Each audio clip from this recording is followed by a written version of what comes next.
makamu wa pili wa rais wa Zanzibar Mheshimiwa Hemed Suleiman Abdullah amesema Serikali ya Mapinduzi hairidhishwi na utendaji kazi wa kampuni ya ZTT iliyopewa kazi ya kujenga laini za kusambaza umeme nchini. Amesema hayo mara baada ya kukagua ujenzi wa mradi wa kituo cha kupokea na kutoa nishati ya umeme Welezo na kukagua ukarabati wa majenereta ya uzalishaji wa umeme uliopo Mtoni, wilaya ya Magharibi A, Unguja.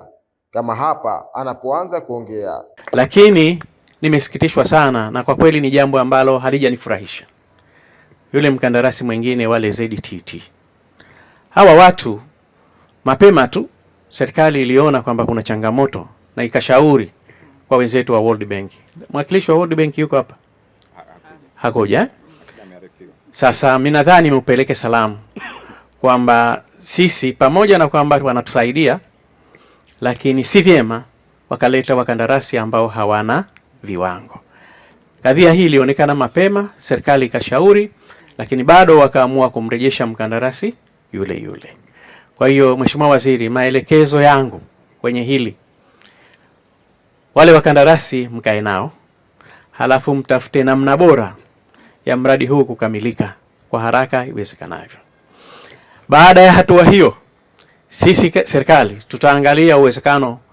Pia umetoa rai nzuri ya kuzungumza na balozi wao kwamba hii kampuni sisi hatupaswi wala hatuhitaji kufanya nayo kazi tena hapa Zanzibar kwa namna yoyote.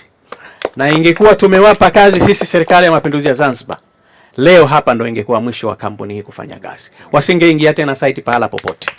Lakini kwa sababu mkataba huu ni wa World Bank na kule kuna masharti yake, naomba sana tufuate utaratibu.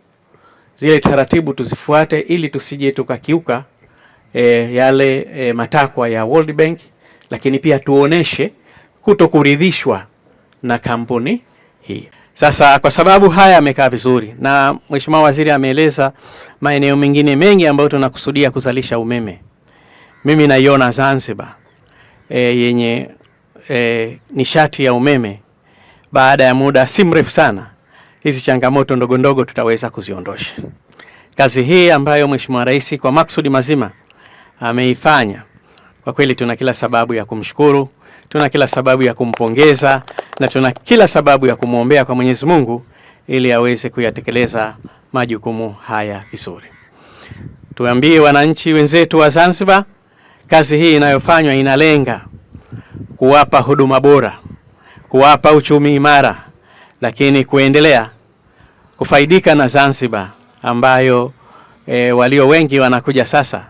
Maana kizazi kijacho kinakuja kwa asilimia zaidi ya 3.7. Kwa kweli ni kizazi kingi, kitakapokuja kitaweza kufaidika na nishati hizi ambazo sasa hivi tunakwenda kuzifanyia kazi. Kuna jambo nataka nilifanye kwa sababu huu mradi wasio nao wako vizuri. Kila unapokwenda hawa wanamaliza on time na hawa watatukabidhi kabla wakati walioahidi. Kuna hawa ZTT nina plan ya kwenda kuweka ndani wote. Wa China, kama kuna Waswahili wenzetu, kuna Wahindi, wote nenda kuweka ndani kwa sababu hawamalizi kwa muda, na pia nina plan ya kwenda kuongea na balozi wa China ili kuhakikisha na yeye anashirikiana na serikali yao kuhakikisha hichi kilichobakia wanakimaliza on time, kwa sababu ZTT nimehakikisha mimi mwenyewe kwamba hawezi kumaliza kwa wakati.